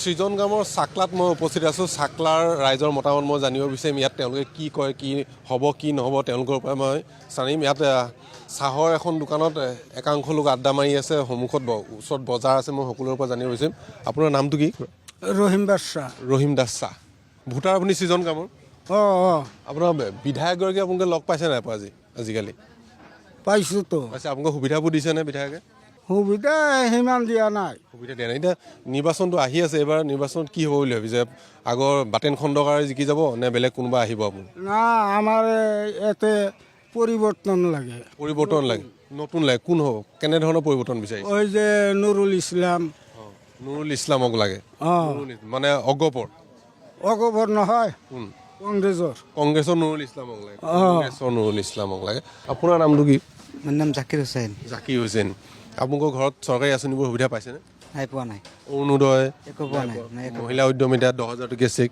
একো পোৱা নাই একো পোৱা নাই চৰকাৰী আৱাস না একোৱে পোৱা নাই একো নাই এতিয়া আপোনালোকৰ ইয়াত এইবাৰ AUDF জিকিব নে কংগ্ৰেছ জিকিব এইবাৰ কংগ্ৰেছ জিকিব AUDF নিজিকে নিজকে ৰেজাউল কৰিম এই আমচুৰ যে ৰেজাউল কৰিম চৰকাৰ তেওঁতো এবাৰ নিৰ্বাচন খেলিম বুলি কিছু সময় পূৰ্বে ক'লে তেওঁ আহিলে কি হ'ব ইয়াত তাৰ কাম নহ'ব কাম নহ'ব ইয়াতে নুৰুল ইছলামৰ কাম হ'ব নুৰুল ইছলামৰ কাম হ'ব নুৰুল ইছলামৰ কাম হ'ব আপোনাৰ নামটো কি মোৰ নাম আৰিফ হুছেইন আপোনাৰ ঘৰ ইয়াতে হয় আমাৰ ঘৰতে ঘৰ ইয়াতে আপোনাক কওকচোন এই চৰকাৰী আঁচনিবোৰ পাইছেনে আপুনি চৰকাৰী আঁচনি পাইছোঁ অৰুণোদয় পাইছে অৰুণোদয় আছে এটা অৰুণোদয় পাইছে আৰু চৰকাৰী ঘৰ পাইছে চৰকাৰী ঘৰো পাইছোঁ চৰকাৰী ঘৰ পাইছে এতিয়া তেনেহ'লে নিৰ্বাচন এবাৰ কি হ'ব বুলি ভাবিছে এবাৰ কংগ্ৰেছ জিকিব নে AUDF নে SGP বিজেপি নাই আমাৰ ইয়াতে কংগ্ৰেছে জিকিব কংগ্ৰেছ চৰকাৰী আঁচনিবোৰ পালেও আপোনালোকে কিয় কংগ্ৰেছক ভোট দিব SGPক দিব লাগিছিল বা বিজেপিক দিব লাগিছিল সেইটো কথা বেলেগ চৰকাৰ যোনেই আহক সেই আঁচনিবিলাক দিব ইয়াতে বিজেপি AGP কংগ্ৰেছৰ কোনো কথা নহয় গতিকে আমাৰ এই সৃজনগ্ৰাম সমষ্টিটো 100% কংগ্ৰেছৰে থাকিব 100% কংগ্ৰেছ দলত থাকিব 100% কংগ্ৰেছ দলত আপোনাৰ ঘৰ ক'ত দাদা নোৱাগাঁও আপোনাৰ সমষ্টি আপোনাৰ সৃজনগ্ৰামে হয় সৃজনগ্ৰামে আগৰ যিগৰাকী বিধায়ক আছিলে আব্দুল বাটেন খণ্ডকাৰ তেওঁ আপোনালোকৰ সমষ্টিটোৰ কাম বন ভালকৈ কৰিলেনে কৰা নাই আমাৰ ইফালে একো কাম কৰা নাই একো কাম কৰা নাই কোনো এটা LRDৰ আধাৰশিলা স্থাপন কৰিছিল তথাপি আমাৰ আধাৰ টকাটো দিয়া নাই টকা নাই দিয়া বাৰে বাৰে আমি এইটো আবেদন কৰিছিলোঁ গৈছিলোঁ গাড়ী টাড়ী লৈ মানুহ লৈ গৈছিলোঁ কিন্তু দিয়া নাই দিয়া নাই এতিয়া তেনেহ'লে এবাৰ কি হ'ব এবাৰ 26 নিৰ্বাচন এতিয়া আমি নতুন মুখ বিচাৰোঁ নুৰুল ইছলামক আমি বিচাৰোঁ আব্দুল বাটেন খণ্ডকাৰে নকৰিলে নুৰুল ইছলামে কৰিব বুলি কেনেকৈ ভাবিলে এইটো যুৱ নেতা ভাল এই সমাজ সেৱক সমাজকৰ্মী আপোনাৰ নামটো নুৰ বাৰুল ইছলাম আপোনালোকৰ ইয়াতে যিগৰাকী বিধায়ক আছে আব্দুল বাটেন খণ্ডকাৰে আপোনালোকৰ অঞ্চলটোৰ ৰাস্তা ঘাট এইবোৰ কাৰণে কিবা কিবি কাম কৰিলে নে উন্নয়নৰ কাৰণে এইবিলাকতো আমাৰ বিধায়ক ছাৰে একো কৰা নাই একো কৰা নাই আপোনালোকৰ ঘৰত চৰকাৰী আঁচনিবোৰ কিবা সুবিধা পাইছেনে পোৱা নাই একো দিয়া নাই আপোনাক একো দিয়া নাই এতিয়া 26ৰ নিৰ্বাচনত আকৌতো আপোনালোকৰ ওচৰলৈ ভোট বিচাৰি আহিব তেতিয়া কি কেনেধৰণৰ হ'ব এইবাৰ কংগ্ৰেছ AUDF কোন ফেক্টৰ হ'ব পাৰে আহক পাৰ্টি আহক যাক ভাল লাগে তাকে দিম কংগ্ৰেছ মানে মই এইটো সুধিছোঁ যে কংগ্ৰেছ AGP আৰু AUDF বিজেপিটো আপোনালোকৰ ইয়াত নাই গতিকে কংগ্ৰেছ AGP আৰু AUDF এই তিনিটাৰ ভিতৰত ফেক্টৰ কোন হ'ব পাৰে আমাৰ ইয়াতে কংগ্ৰেছেই হ'ব কংগ্ৰেছে ফেক্টৰ হৈছে আৰু দুগৰাকী দাদা আপোনাৰ নামটো কওকচোন কি আপোনাৰ তমচেৰ আলী তমচেৰ আলী আপোনাৰ ঘৰ ইয়াতে কুকিলা মাছপাৰা আপোনাৰ ভোটাৰ ক'ত আপুনি ভোট সৃজনগ্ৰামৰে ভোটাৰ নে সৃজনগ্ৰামৰ ভোটাৰ আপুনি চৰকাৰী আঁচনিবোৰ সুবিধা পাইছে নাই একো পোৱা নাই একো দিয়া নাই বিধায়কে আপোনালোকৰ কাৰণে একো কৰা নাই নাই একো কোৱা নাই একো কৰা নাই এতিয়া 26ত আপোনালোকৰ কি হ'ব এবাৰ বিধায়কগৰাকী জিকিব নে AUDF জিকি যাব নে AGP জিকিব এইবাৰ কংগ্ৰেছ জিকিব কংগ্ৰেছ জিকিব বিধায়কে আপোনালোকক একো দিয়া নাই কংগ্ৰেছক কিয় ভোট দিয়ে তথাপি মানে বিধায়ক দিব লাগে আমাৰ কাৰ্যখাতি দিব লাগে আমাৰ অসমত জনপ্ৰাণৰ হেৰিটো চাই চিন্তি আমি দিব লাগে ভোটটো কংগ্ৰেছক এয়া আছিলে সৃজনগ্ৰামৰ চাকলাৰ যিসকল লোক আছে তেওঁলোকৰ মই মতামতটো আপোনালোকক শুনোৱালোঁ সৃজনগ্ৰামৰ এই মুহূৰ্তত গোলাপাৰা বজাৰত মই উপস্থিত আছোঁ এই বজাৰখনত এই চকটোত তেওঁলোকে গোট খাইছে এই চকটোত গোট খাই কিছু লোকে লুডু খেলাত ব্যস্ত কিছু লোক আপোনাৰ নামটো কওকচোন ফৰিদুল ইছলাম আপোনাৰ ঘৰ ইয়াতে অঁ ইয়াতে আপোনালোকৰ সমষ্টিটো সৃজনগ্ৰাম সৃজনগ্ৰাম আগতে অভয়াপুৰী দক্ষিণ সমষ্টি আছিলে আপোনালোকৰ এতিয়া যেতিয়া আপোনালোকৰ অভয়াপুৰী দক্ষিণ সমষ্টি আছিলে আব্দুল বাটেন খণ্ডকাৰ আপোনালোকৰ বিধায়ক আছিলে বিধায়কগৰাকী আহিছেনে আপোনালোকৰ মাজত আহিছিলেনে আহিছে আপোনালোকৰ কাৰণে অসুবিধা যেতিয়া হয় আপোনালোকৰ যেতিয়া বিপদত পৰে সমস্যা যেতিয়া হয় তেওঁ আহেনে আপোনালোকৰ সকলো সহায় সুবিধা দিছে এতিয়া নিৰ্বাচন যেতিয়া আহিলে 26ৰ নিৰ্বাচন আহিছে নিৰ্বাচনত এবাৰ তেওঁই জয়ী হ'ব নে বেলেগ কোনোবা জয়ী হোৱাৰ সম্ভাৱনা আছে আমাৰ সেইটো কথা নহয় আমাৰ যিজনী টিকেট লৈ আহিব আমি তাকে চাপোৰ্ট কৰিম আৰু যিজনী টিকেট লৈ আহিব তাকে জিকাম আৰু তাকে জিকাম মানে কংগ্ৰেছ ইয়াত কংগ্ৰেছ জিকিলে ইয়াত AUDF কিবা ফেক্টৰ হ'ব নেকি ইয়াতে ফেক্টৰ হ'ব কিছু মাইনৰিটি এলেকা কিছু হ'ব ৰেজাউল কৰিম চৰকাৰ উঠিবও পাৰে AUDFৰ পৰা সেইটো ক'ব নোৱাৰোঁ কিন্তু মই কংগ্ৰেছৰ চাপৰ্টাৰ মই কংগ্ৰেছতো ভোট দিম খুৰা আপোনাৰ নামটো কওকচোন মোৰ নাম কলিমুদ্দিন হয়। আপুনি ইয়াৰে ঘৰ আপোনাৰ? অঁ, ইয়াতে ঘৰ। ইয়াতে ঘৰ। এতিয়া নিৰ্বাচন এবাৰ কি হ'ব? আপোনালোকে ইয়াত AIDF জিকিব নে কংগ্ৰেছ জিকিব নে AGP আগবাঢ়ি যাব? অঁ, আমাৰ ইয়াতে ৰেজাল্ট কৰিম যদি আহে তাকেই মই ছাপোৰ্ট কৰিম। ৰেজাল্ট কৰি আহিলে তাকেই ছাপোৰ্ট কৰিব। আপোনাৰ বহক আপোনাক মই সুধোঁ। অঁ, আপোনাৰ কওকচোন, আপোনাৰ নামটো কওক। নজৰুল ইছলাম। নজৰুল ইছলাম। আপোনাৰ ইয়াতে ঘৰ? ইয়াতে ঘৰ। এতিয়া ইয়াতে আপোনালোকৰ অঞ্চলটোৰ যিসকল লোক আছে, চৰকাৰী যিসমূহ আঁচনি আছিলে, অৰুণোদয় হওক, নিযুত মইনা হওক, মহিলা উদ্যমিতা হওক, 10,000 টকীয়া যিটো আঁচনি আছিল, পাইছেনে বাৰু মানুহবোৰে? চবেই পাইছে। চবেই পাইছে। কম বেছি পাইছে, চবেই পাইছে। কম বেছি পৰিমাণে চবেই লাভ কৰিছে। এতিয়া মোক কওকচোন আপোনাৰ, এতিয়া যে 2024 যিটো নিৰ্বাচন আহি আছে, তেনেহ'লে AGP, কংগ্ৰেছ, AIDF কাৰ মাজত যুঁজখন কাৰ মাজত হ'ব? এতিয়া একচুৱেলি কি যুঁজ চবৰে আছে, কম আৰু বেছি। কংগ্ৰেছে বেছিভাগেই আছে। কংগ্ৰেছে বেছিভাগ। পশু খাদ্য বিক্ৰী কৰে আপোনাৰ দোকানত? পশু খাদ্য বিক্ৰী কৰে। আপোনাৰ ঘৰ ইয়াতে এইখিনি? ইয়াত আপোনালোকে চৰকাৰী যিবোৰ আঁচনিসমূহ আছে, আপোনালোকে কিবা কিবি পাইছেনে আপোনালোকৰ ঘৰৰ মানুহে? আমাৰ সেইবিলাক নাই। আপোনালোকৰ ওচৰ পাজৰৰ মানুহে পাইছে নাই? আমাৰ এই এইখিনিতে বহুত কমি আছে। বহুত কমি আছে ন? এতিয়া আপোনালোকৰ বিধায়কগৰাকী আপোনালোকৰ ইয়ালৈ আহেনে বাৰু? আহেতো। আহে। আপোনালোকক সহায় কৰিছে, বিপদে আপদে সহায় কৰে? তাৰ ওচৰত নাযাওঁ আৰু কি সহায় কৰিব, আৰু কেতিয়া আহে কেতিয়া কি কৰে। আমিতো আগত আমাক আছিল ভূপেন দা, আমি আগৰ পৰাই যিবোৰ মিছা কৰি লাভ নাই। মানে আপোনালোকৰ ভূপেন AGP ভূপেন ৰায়ৰ মানুহ? আপোনালোকৰ অগপৰ মানুহ। এইবাৰ মানে কি হ'ব কচোন, ভূপেন ৰায় কি হ'ব এইবাৰ? এইবাৰতো ভূপেন দা নাই আমাৰ ইয়াতে। এইবাৰ ছিজন কামত ভূপেন ৰায় নাই, অভয়াপুৰীলৈ গুচি গ'ল। অভয়াপুৰী কি হ'ব বাৰু ভূপেন ৰায়? এতিয়া দাদা এতিয়া আমি সেইবিলাক নাজানো। আমি কাম কৰোঁ, ভাত খাওঁ। কেৰ লগত আড্ডা নাই। আপুনি ছিজন কামত এইবাৰ কোন আগবাঢ়িব বুলি ভাবিছে? এতিয়া আপুনি দেখি থকাত ছিজন কামৰ যিখন ফাইট হ'ব নিৰ্বাচন, কংগ্ৰেছ ভাৰ্চেছ AIDF হ'ব নে কংগ্ৰেছ ভাৰ্চেছ AGP হ'ব? কংগ্ৰেছটো কেলা, কিন্তু আমাৰ এইটো বিধায়ক যোনটো আছে, এইটো কামটো ধুনীয়া কৰিছে। কিন্তু এই যে টিকেট এটা লৈ পেলাই যে খেলি মেলা হ'ল, তাৰ পিছৰ পৰা মানুহটো অলপ বেয়া হৈ গ'ল। এতিয়া মানুহে অলপ বেয়া পায় তেওঁলোক। আগৰ কাম আগতো বহুত ভাল পাইছে, আৰু কামো কৰিছে, বহুত কাম কৰিছে। কামো কৰিছিলে ন? এতিয়া যুঁজখন কংগ্ৰেছ আগবাঢ়ি আছে নে AIDF নে আগবাঢ়ি আছিল হৈছে? আমাৰ ইয়াতেতো সেইবিলাক আলোচনাই নাই। আলোচনা হোৱাই নাই? নাই, আলোচনা হোৱা নাই। আৰু দুগৰাকীমান আছে, মই তেওঁলোকৰ সৈতে কথা পাতিম। ইয়াত এই অঞ্চলটোত যিগৰাকী বিধায়ক আপোনালোকক পাইছে, আব্দুল বাটেন খণ্ডকাৰ, আপোনালোকৰ অঞ্চলটোৰ কাৰণে কিবা কিবি কাম কৰিছেনে বাৰু? কৰিছে, এইবিলাক ৰাস্তা পকা কৰিছে, ধুনীয়া কাম কৰিছে ন? তেওঁলোকে এইবাৰ 26ৰ নিৰ্বাচনটো আহি আছে। 26ৰ নিৰ্বাচন অহাৰ লগে লগে তেওঁৰ পক্ষত বতাহ বলা আপুনি দেখিছেনে, নে বেলেগ বতাহজাক বেলেগ চাইডে গৈছে? সেইটোতো আপোনাৰ যাৰ পাৰ্চনেল বস্তুটো মানে মাতিয়ে থাকে, যাৰ পাৰ্চনেলটো। তথাপিও মূল যুঁজখন এইবাৰ কংগ্ৰেছ ভাৰ্চেছ AIDF হ'ব নে কংগ্ৰেছ ভাৰ্চেছ AGP হ'ব?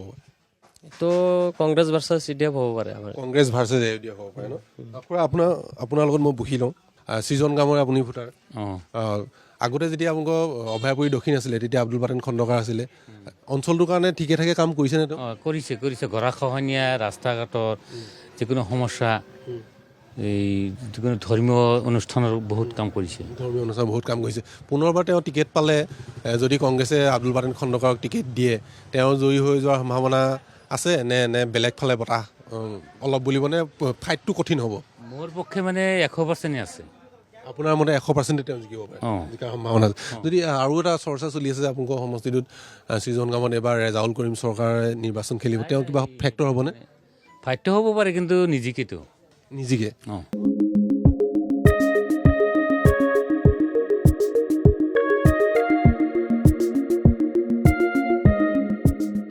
সৃজনগাম বিধানসভা সমষ্টিৰ নাম্বাৰপাৰা বুলি এডোখৰ জেগা আছে, মই তাত উপস্থিত আছোঁ।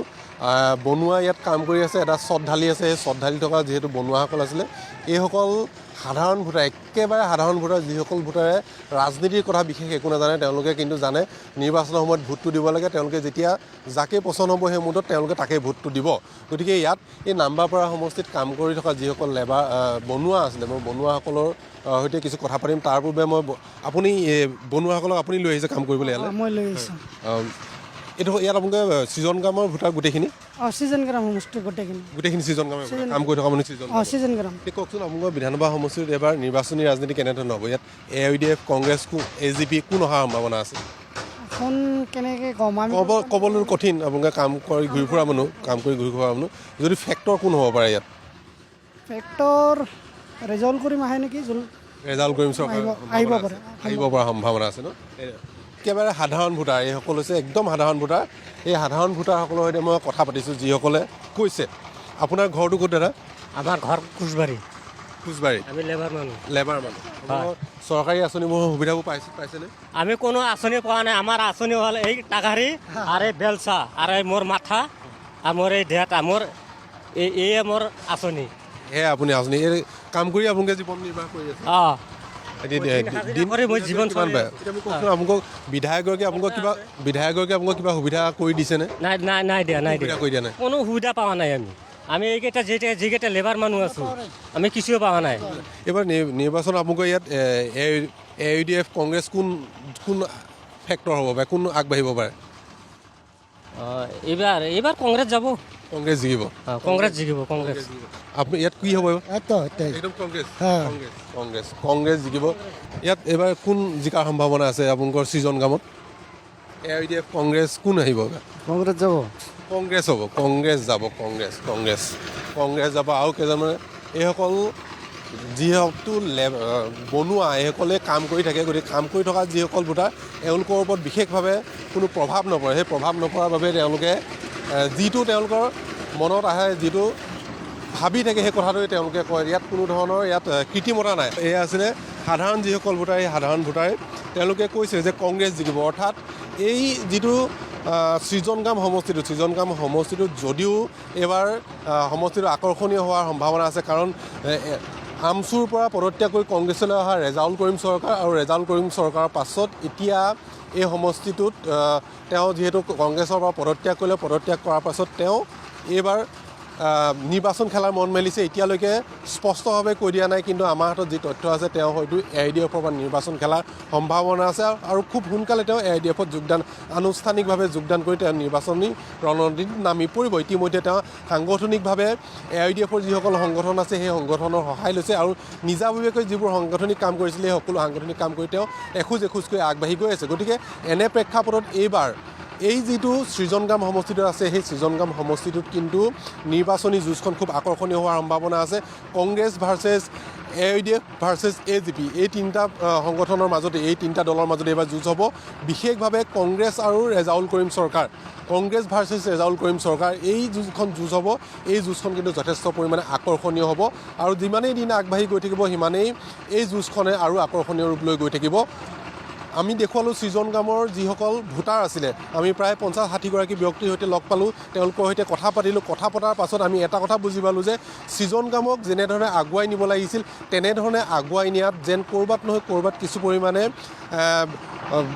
থমকি ৰ'বলগীয়া হৈছিল কংগ্ৰেছী যিগৰাকী বিধায়ক আছিল আব্দুল বাটেন খণ্ডকাৰ। অৱশ্যে বিৰোধী বিধায়ক হ'লে তেওঁলোকে সকলো সময়তে চৰকাৰী যিসমূহ আঁচনি আছে বা সমষ্টিটো যেনেধৰণে আগুৱাই লৈ যাব লাগে, তাত কিছু পৰিমাণে থমকি ৰ'বলগীয়া হয়। এয়া এটা চিৰন্তন নিয়ম, বা এয়া এটা কোনো ধৰণৰ ভুল কথা বা বেয়া কথা বুলি আপুনি পোনপটীয়াকৈ ক'ব নোৱাৰে। তথাপিও কিন্তু এগৰাকী বিধায়কৰ দক্ষতা তাতহে যেতিয়া তেওঁ সমষ্টিটো আগবঢ়াই লৈ যাব পাৰে।